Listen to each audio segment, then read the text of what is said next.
So if you're a newer producer and you're asking, how do I become more efficient because I want to make more beats in a day, you are asking the entirely wrong question. So you've probably seen producers talk about how they can make 3 or 8 or 10 beats in a day. And I've noticed that this has now become a goal for a lot of producers, the idea that the more beats that you can make in a day, the better. But today I want to talk about why this is probably not what you should be aiming for, and in fact it's actually going to be really bad for many of you if you try to do this. To understand why, let's first think about this model right here. It's the explore exploit model. These are the 2 phases that you're going to be going through as you become a producer. The first phase, the explore phase, is what happens when you learn new things and explore what you don't know how to do yet. For example, this is what's happening when you're trying to make a beat in genres that you don't fully understand, or you use sounds that you've never used before, or you work in BPMs that you rarely try. When you're doing this, you begin learning what works and what doesn't. If all you've ever made is 140 BPM beats and you try to make an 80 BPM beat, you'll quickly see that you'll need to do things differently. You may struggle at first to get your beats to sound good, but eventually you will learn what will and won't work in order to successfully make a beat at this new BPM. So in this explore phase, you are essentially putting yourself in new, unfamiliar situations and learning how to problem solve. And as you do this, you are building your experience and your knowledge that you'll be able to use in the future, so that even if you do like to make 140 BPM beats, if you ever come across an artist who wants an 80 BPM beat, you will have that experience to fall back on. You know what to do, what works and what doesn't, and what potential problems that you'll need to commonly solve. So that's the explore phase where all of your learning takes place. Next, we have the exploit phase. And this is exactly what you're seeing when producers are making 10 beats in a day. And what gets lost in the conversation a lot of the times is the fact that when producers are making 10 beats in a day, they are doing things that they already know work and using techniques that they already know how to do.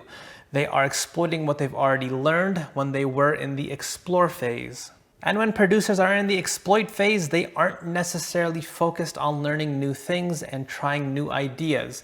They are focused on being productive by doing things that they've already done. And I want to say that that's not inherently a bad thing. This is a necessary phase if you're in the right situation. I know that since we are in a creative field, the idea of not being 100% creative at all times is considered blasphemous to some. But in reality, you need to be productive eventually. Ideas are worthless if they're just never put to use. So when you see your favorite producers making 10 beats in a day, you need to understand that this makes sense for them because they're in an environment where being productive and being in the exploit phase is valuable. Most likely, they've already built up their network of artists to work with.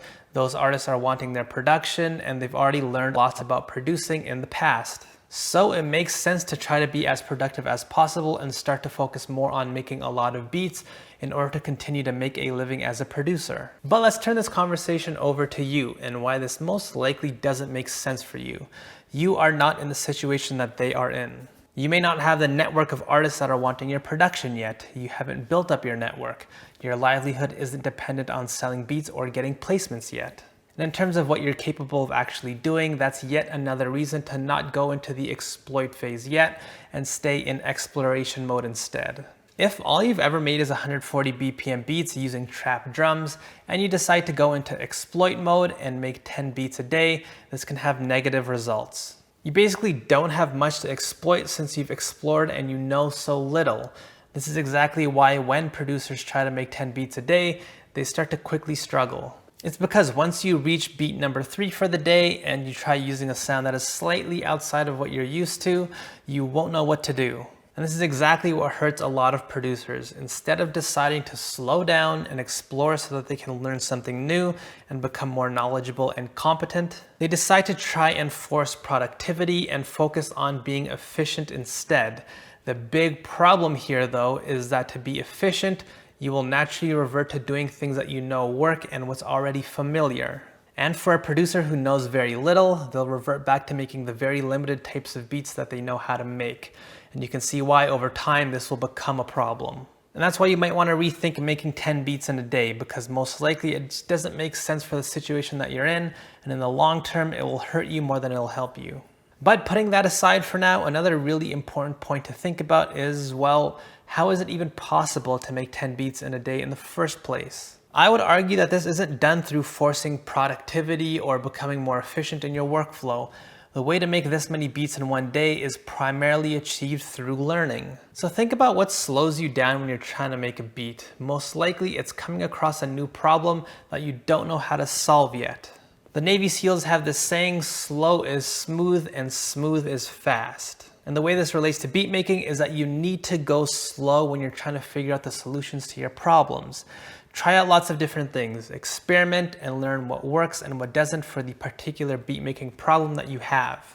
Once you do figure out the solution to your beat making problem, in the future, when you come across that exact same problem again, the process will go much more smooth because you know exactly what to do. And as you learn how to solve more problems, more and more of these beat making situations start to go smoother. And that's exactly how your beat making process will end up getting faster and faster over time. You're just able to solve many different types of problems a lot more smoothly. And that's how you get to the point where making 10 beats in a day is even possible to begin with. So if you're a newer producer and you're asking, how do I become more efficient because I want to make more beats in a day, you are asking the entirely wrong question. What you should be asking is, how can I learn more so that I won't have as many beat making problems that I don't know how to solve? And that's it for this week. Hope you guys liked the video.